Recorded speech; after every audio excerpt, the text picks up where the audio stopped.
నమస్కారం.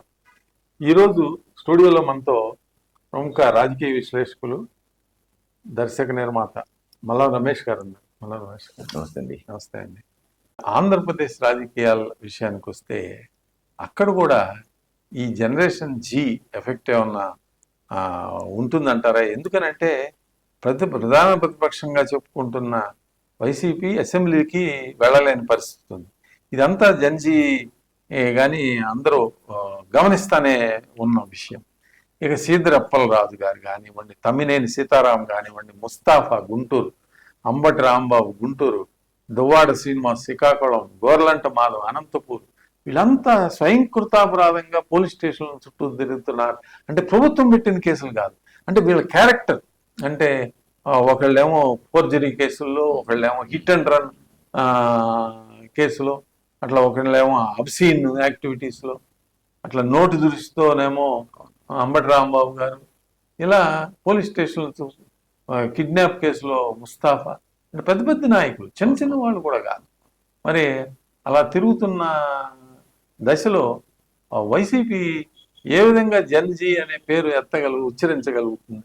అంటే వైసీపీ కానీ ఆంధ్రప్రదేశ్ కానీ ఒక ప్రత్యేకత ఇండియా మొత్తం మీద. జంజీ వాళ్ళ జంజీ ఈజ్ ఈక్వల్ టు గంజాయి. గంజాయే జంజీ, జంజీయే గంజాయి ఆంధ్రప్రదేశ్లో. ఈ దేశం మొత్తం మీద ఇప్పటివరకు అత్యంత నికృష్టమైన, అత్యంత హింసాత్మకమైన, అత్యంత నీచమైన, ఇంత ధైర్యంగా చెప్తున్నాను. ఉదాహరణలు కూడా ఉన్నాయి. నేను ధైర్యంగా చెప్తున్నట్టే ఉదాహరణలు ఏం చెప్పలేదు. నాయకుడు పార్టీ ఏదంటే అది వైసీపీ, జగన్మోహన్ రెడ్డి. లిస్టు తీస్తే చాలా ఉంటాయి కదా.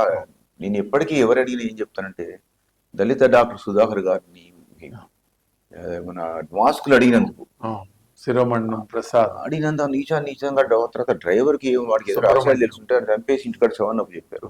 మరి ఈ రోజు యాక్సిడెంట్ పాపం జంజీ ఏజ్ గ్రూప్ అతనే యాక్సిడెంట్ చేసి చంపేస్తే ఏదో జరుగుతుంది. యాక్సిడెంట్ అన్నప్పుడు అసలు ఈయన కామనే కదా, ఈ వదిలేయండి, ఇదేంటి ఆయనకి ఇస్తున్నాను, ఆ టైప్ జంజీ అంతా ఆయన దగ్గర ఉంటారు.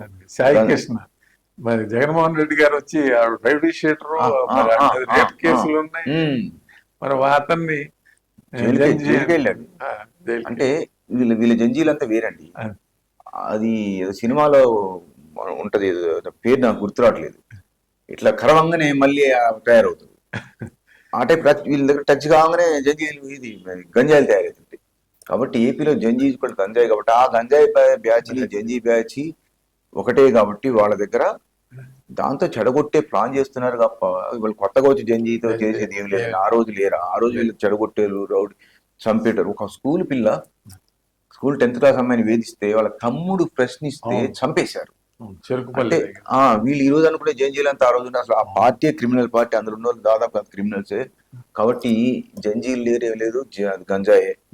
కాబట్టి వాళ్ళ పట్ల కొత్తగా వచ్చే జంజీలే తెలియదు. దాని గురించి అసలు మాట్లాడుకోవడం అవసరం. మరిన్ని అప్డేట్స్ కోసం మా కాయ్ టీవీని సబ్స్క్రైబ్ చేసుకోండి. మా వీడియో కనుక మీకు నచ్చినట్లయితే లైక్ చేయండి, షేర్ చేయండి. మీ విలువైన అభిప్రాయాలను కామెంట్ బాక్స్లో తెలియజేయండి.